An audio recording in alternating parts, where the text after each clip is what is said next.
illusion. So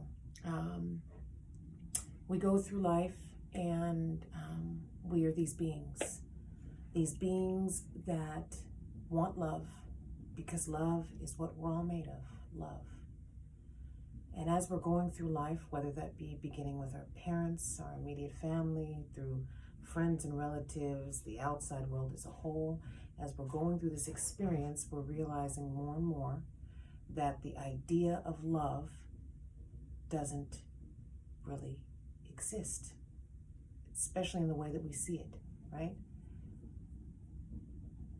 So then that pure love that we begin with when we're born starts to disintegrate over time and instead is replaced with feelings of hurt by other people, pain at the hands of other people, sorrow because of people, misery because of people.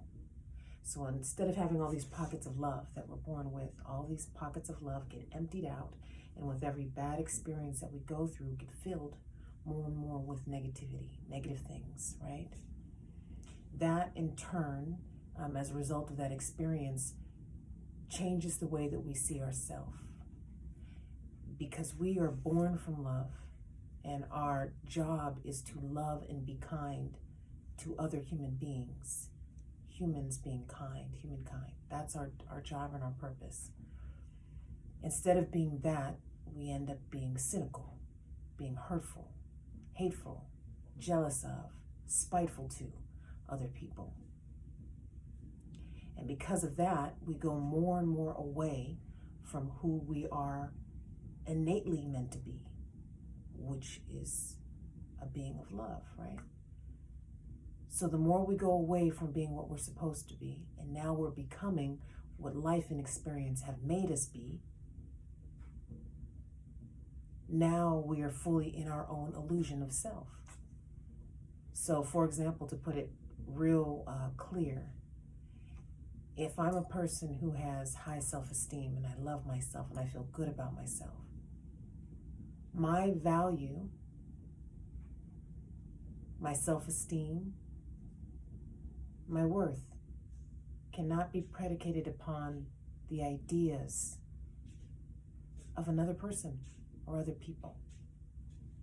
So if I'm confident, I have high self-esteem, I value myself, I know my worth, there is no way that another human being's point of view, perspective, opinion of me can change how I see myself, because I love myself and I know who I am and I know who I'm meant to be. Now, on the other hand, someone who is in the illusion, right? That version of me who's confident, that's my highest self. That's truth right there. Now, on the other extreme, you have your ego self, right?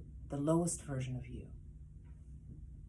That version of you believes that in other people, in the external, in the outer, validation is my worth. If someone validates me in what I'm doing, then I'm worthy now. And so instead of coming from a honest and truthful place when it comes to my pursuits in life, things that I enjoy doing, things that make me feel good, things that help humanity, instead of being in the truth about that, now I'm in the illusion and everything becomes about another person's perspective and their opinion.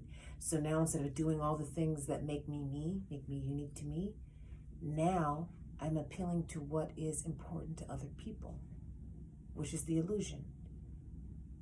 The closer we are to the illusion side of ourselves, that ego-driven self, the farther away we get from our highest self.